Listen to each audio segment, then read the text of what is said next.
Welcome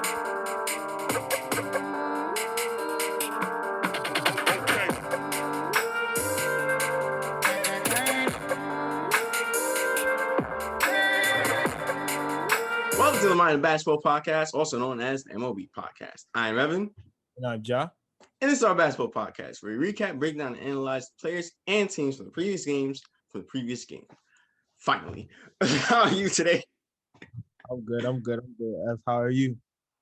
I'm doing good. I'm doing good as just as much as you. Whoever having a good day, hoping we'll have a good day. A lot to discuss for last night's games. Tonight's games. First, starting off, I want to give, of course, rest in peace, Kobe Bryant. Today marks his 1 year anniversary of his death, his tragic death in that horrific accident, along with his daughter Gigi and 7 others that was in the helicopter. It's a sad day, but let's not think of it as a sad day. Let's, enjoy all the memories that he left us on this earth, all the moments, all his basketball moments. And later on, we'll talk about some of those moments towards the end of the podcast. Yeah. But for now, let's get into the games. First, starting off with the Brooklyn Nets and the Miami Heat. And this was a really good back and forth, similar to how the other game went, how they played a couple nights ago. The Nets, every time they try to get into the lead, the Heat will always come back, always trade buckets with them, back and forth, back and forth. And then it's like, the fourth quarter hit. They were tied 88-80. Next thing you know, the Nets, everybody, it's like when people say, the great offensive teams, they could the switch, the big three in Miami, they could flip the switch, Cleveland with LeBron and Kyrie, they could flip the Warriors, they could flip the switch. Well, this Nets team, I think they have that ability too, because they just snap of the finger and they just took over. Yeah. Give credit to the Heat. The Heat were, again, I don't even have to explain it. If you know about the Heat culture, it should tell you already. Dog-hearted, tough, willing to grind it out, fight. And Bam Adebayo had a really good game. Again. From all cylinders. He even had a big shot, I think, to end the third quarter. Banked it off the glass, and Grant Hill said it. He said he walked off like he knew he was gonna make that shot. Yeah, so he just had it going. The Dragic had it going. He had a good game, and the team defensively, especially, they were just good overall. But once again, and let's give them credit. They limited the three. It was sluggish at some points in the game, especially from the 3-point line. Oh my gosh. Nobody could hit a three. They both each made 11 3-pointers. The Heat, I'm right, shot 43 threes and made 11 of them. The Nets shot 39, I believe. Yep. No, 38. Just throwing it up there. throwing it at the bucket. I mean, geez. And Duncan Robinson,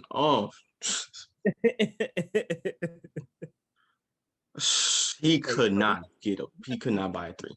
Well, I can understand that, but again, he got that shoot mentality. When you could shoot the ball like him, even on the cold night that he had, he's still going to continue to let it rain. He's going to let it rain. He's going to let it go, regardless if it goes in or not. He's going to pull, because that's what shooters do. They're going to continue to shoot. Yeah, he let it rain, but he couldn't hit the ocean.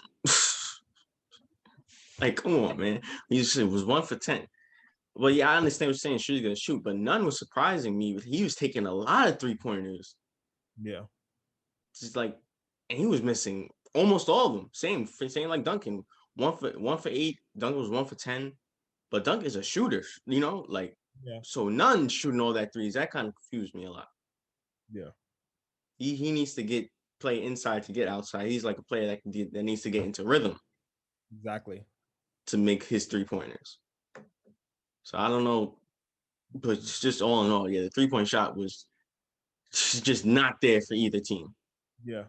But just like you said, 3-point shot was not there, and it was kind of sluggish throughout the game. It was like kind of an ugly display of offense for those first 3 quarters. But then again, that fourth quarter hit, and you knew it was just like, You could kind of see it like the moment because there was a point where KD came back into the game, hit 2 straight threes, and you knew from that point on it was it was takeover time. It was takeover time. If you felt like you thought that the Nets was going to give you this game, they were like, nah, we too good to give that up that easy. And it's mainly because of somebody who has been sacrificing as recently, James Harden. He gained a rhythm. And he's the main reason, outside of those 2 threes that KD had, he was the main reason to why the Nets were able to take this win down that stretch.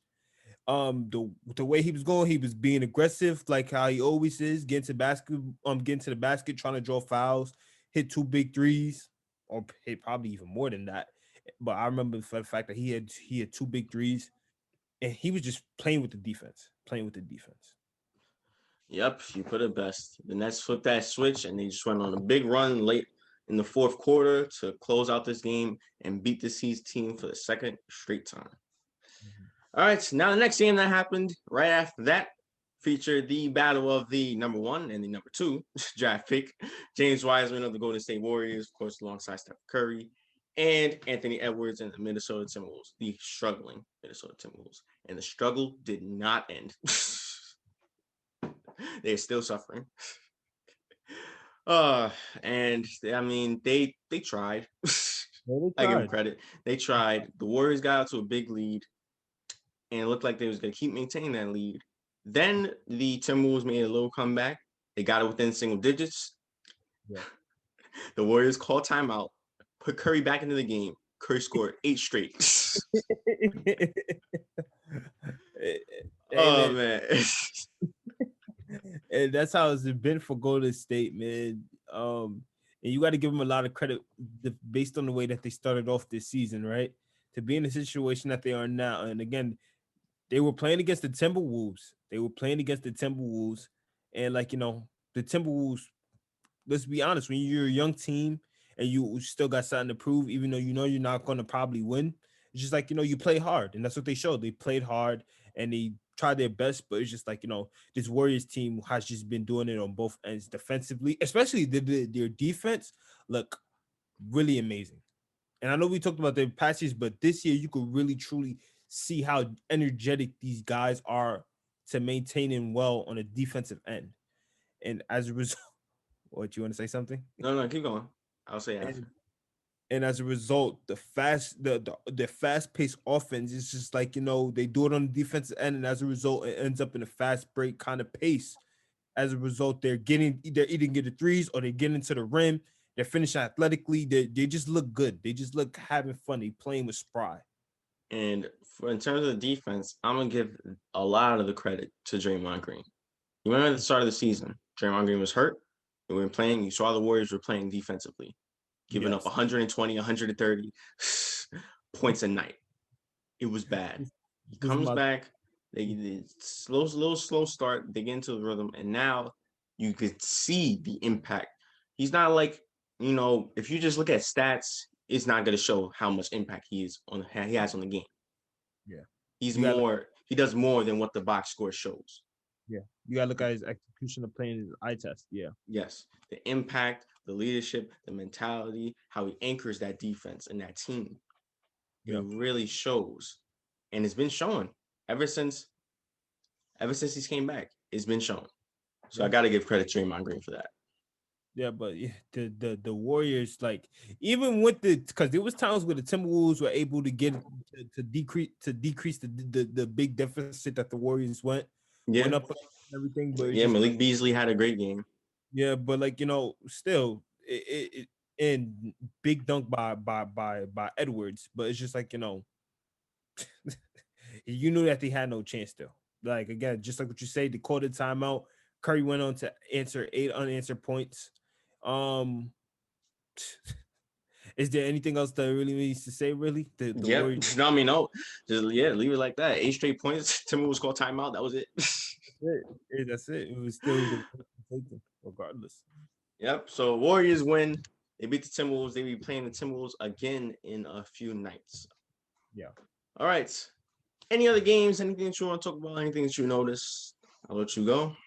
I watched the Nuggets versus Mavericks game, and the Nuggets were able to take the win. They had it going early, and then the Mavericks made a comeback down the stretch in the third quarter. But the Nuggets being the Nuggets, we all know that who they are and how they are able to come back from any kind of deficit or make some kind of gain off of just building momentum when they're in situations in which they're down. And as a result, even though they weren't down big, they were able to come back still. Porter had a good game. Jokic was doing what Jokic usually does, and Jamal Murray hit some big shots, and just the whole bench unit too was getting along with it. But outside of that, Did Murray get ejected? I don't know why, but yes, What you mean? I agree with it. He tried to Ric Flair a low blow. it's just another thing, man. Outside of that, it was just a good win by the Nuggets, the good win by Nuggets, and yet even though Dallas looked like they played good too, it's just like this is just an overall look at their season, like just inconsistency. See, they win one game, lose like three straight, then win two, then lose 10, and then win 20, and then they I don't know what's going on with them. I don't know what's going on. It's just Luka has been the main consistent bright spot for them, Yeah, and even he at times struggle. exactly. So Especially, yeah, I don't know what's going on in Dallas, but yeah, as you said, great win for the Nuggets, much needed. Now they're on a 4-game win streak, I believe, yeah. or maybe a 3-game win streak. Let me check. Yeah, they're on a 4-game win streak. Yep. But all right, what I want to talk about is it is Kobe's 1-year anniversary of his death. Him being a Laker great. We got to talk about the Laker great that's currently playing on the Lakers. That, of course, being the king, the best player of our generation, in my opinion, and yours too. It's the opposite. LeBron. Who else you gonna put above Braun? Well, a lot of people. Well, I No, think maybe Kevin Durant, maybe no, Kawhi, no, Curry, Curry, no, Curry, no. Jason Terry. I don't care what kind of cases those guys got. It's like they don't. You hear what I said? Yeah, you said Jason Terry. I heard you. Okay. Maybe JJ Barea. None of those guys got any, especially JJ Barea. Come on now, that's a big. Yeah, Andrew Bynum would agree. Don't do that. But anyway, yes, the best player of our generation. LeBron dropped 46 against, of course, his hometown team, his team, the Cavaliers. He was just out. He was just a man amongst little boys. I mean, if sometimes Colin Sexton, bless his heart, he was stuck on LeBron. Colin Sexton like 6'3", LeBron 6'8", and just look at the body builds. I mean, you got no chance. You got no chance. yeah, he had no chance. But LeBron was doing everything. I mean, deep threes, going in, being aggressive. This was the most aggressive I've seen LeBron this season. Not to say like, oh, he needs to be aggressive, because no, he hasn't needed to be aggressive this season, especially how the Lakers been playing. Yeah. But yeah, I mean, he had to show his former team, like, yeah, like this is my castle. This was my castle for a reason, like, I built this before you got here. Just know that. Yeah. But nonetheless, still give credit to the Cavs, because they really, even though they couldn't stop LeBron, the Lakers really had a tough time containing them. Andre Drummond, another double-double, 25 and 17. He's just been a double-double machine this season, this entire career. Yep, possible all-star. Colin Sexton as well. They did a good job holding him to a good amount of points, but he still had a great game. Osman stepped up. But nonetheless, I mean, it's just the Lakers. They're defending champions. They know how to win. LeBron knows how to win, and that's how they were able to beat this Cavs team. Well, again, let's just be honest. Let's just be honest. For a dude whose greatest asset is passing, to be this great of a scorer also, and be that deadly at it, and be putting on the scoring clinic as if he's like 25, 24, 25 years old again is amazing, mind blowing. But yet, quickly about Andre Drummond, I'm just like, again, the dude is not playing how like big men are supposed to play. He's playing the old school traditional way, and he's still being dominant. And And it people, never gets talked about. he never gets talked about. He never gets talked about in the light that he's supposed to get talked about. The dude is a double machine, doing it all around inside the paint, getting 20 and freaking 15, and yet nobody talks about it. Well, to be fair, I mean, when you play for Detroit and then Cleveland, of course, no one's gonna talk about you. Come on, man. People didn't talk about Chauncey, and they won the chip. That is true. That is true. That is So yeah, it's in terms of market. Put him in New York, put him in Boston, put him in LA. He's gonna get talked about. yeah. That's So, true. but yeah, it is a shame though. Still, he does deserve all the recognition. It's just a great talent, man. But nonetheless, LeBron, as I said, 46 on his former team. The Kings stepping up, and the Lakers with another great win against a little up and coming Cavs team. Yeah. And Lakers once again cementing themselves as team to look out for and the best team in the NBA. The king. The crown on his head right now. Nobody crowns themselves, man. Oh my gosh! I didn't bring up anybody. I say anyway, no name. anyway. Tatum is back.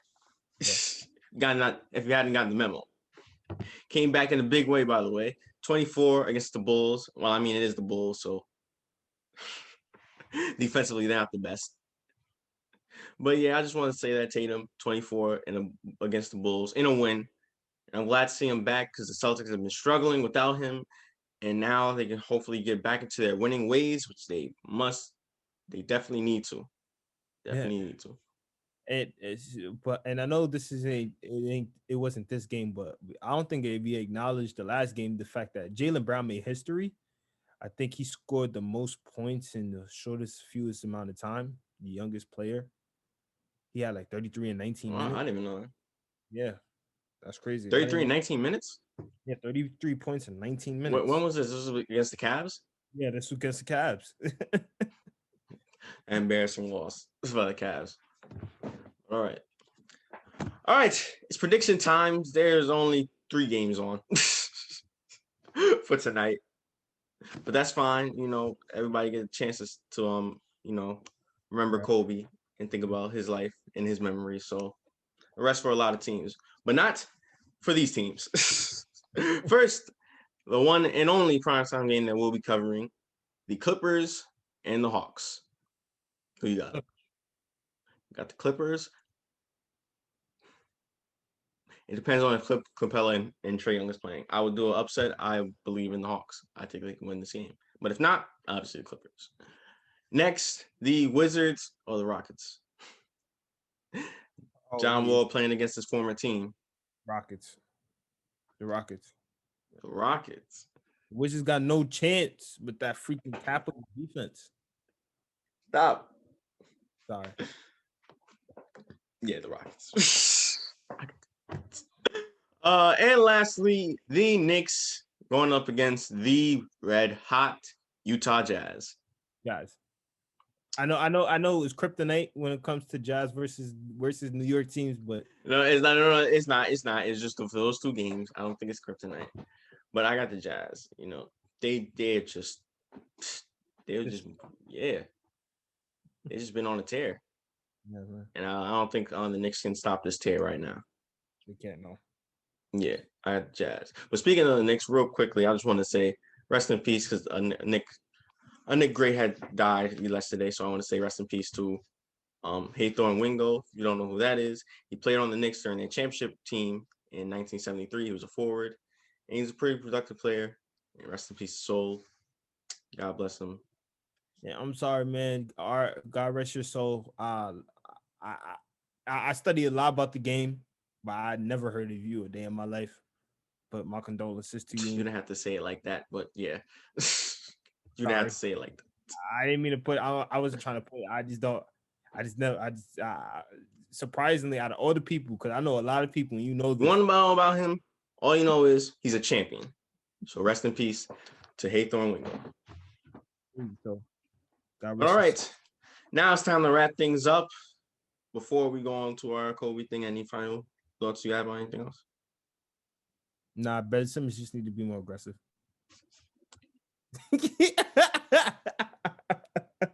I don't want to talk about that or that game. Yeah. But yeah. Anyway, as I said earlier, it is marked as the 1 year anniversary of Kobe's death. So instead of just, reminiscing on that, how we're reminiscing on his life and all the great moments he had. So I want to give it to you, Ja. What is one of your most underrated Kobe Bryant moments? Underrated Kobe Bryant moment of mine, based on what I have learned, because again, me being born in a specific time period, I wasn't able to see a certain part of his career. Same as me. And so, based on there was a duel and there's a lot of great Kobe moments, underrated, known, overrated, but the one specific underrated Kobe moment for me is like learning about what he did to New Jersey back in 2001 when him and Stephon Marbury had a duel. Stephon Marbury had like 50 points and he had like 38. But the thing that made it so memorable is the fact that not only did he have 38, but he put up a game winner in which he did some move. He he went in between the legs, in and out, spin move. Went against the whole freaking front line of the Nets and just scored the layup, got the foul, and it was just like and it wasn't like at the buzzer, but it was like a game-winning dagger, basically. So that was nice. That's when I knew that for a dude who at that young of an age to be that skilled and that polished and that good at the game, he was different. So he was. Yep. Well, one of my moments that I have two, but I think one of them isn't really underrated. So I'm just gonna say the one in 2004 against Trailblazers. Those two pull-up footage, just buzzer beaters, beautiful buzzer beaters. I mean, you want to talk about someone who's clutch? Look no further. Kobe is one of the clutchest players of all time, and I think those buzzer beaters just proved it. I mean, it was just something memorable. And of course, the Trailblazers, they didn't know how to stop Kobe in '99, so they finally stopped him in 2004 in his prime. So yeah, that also the Pacers game in the finals 2001. Shaq had gotten 2000. 2000. Sorry, Shaq had gotten fouled out. Kobe said, "Don't worry," said, "I got this."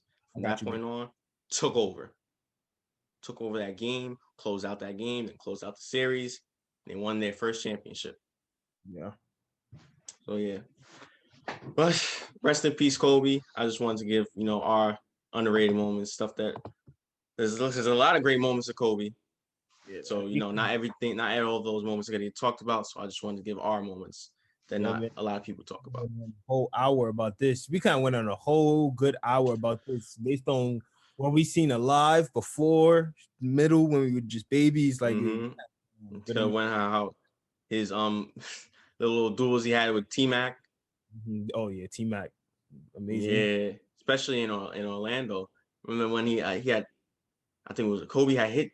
Oh yeah, Kobe had hit a jump shot over him or something like that. T-Mac came back and dunked. No. T-Mac dropped him and made a jump shot, and then he came back with it. Oh yeah, that. Yeah, that's what I'm talking about. Yeah, that's what I'm talking about. Mm-hmm. Yeah, I mean Kobe, he was just so special. Obviously, one of the greatest players of our time, one of the greatest players of all time. And the fact that we didn't even talk about his work ethic. Oh, we didn't even need to. Come on, everybody knows that. If you want to get anywhere in life, you gotta have that. You gotta have that mentality. What's the mentality? That Mamba mentality. There we go. And with that being said, thank you guys for watching today's pod. Make sure you tune into tomorrow's podcast. Make sure you like, share, and subscribe. Make sure you also follow IG down in the description below. And once again, I am Evan. And I'm Ja. And this was the Mind of Basketball Podcast. Stay like the Mamba. That's right.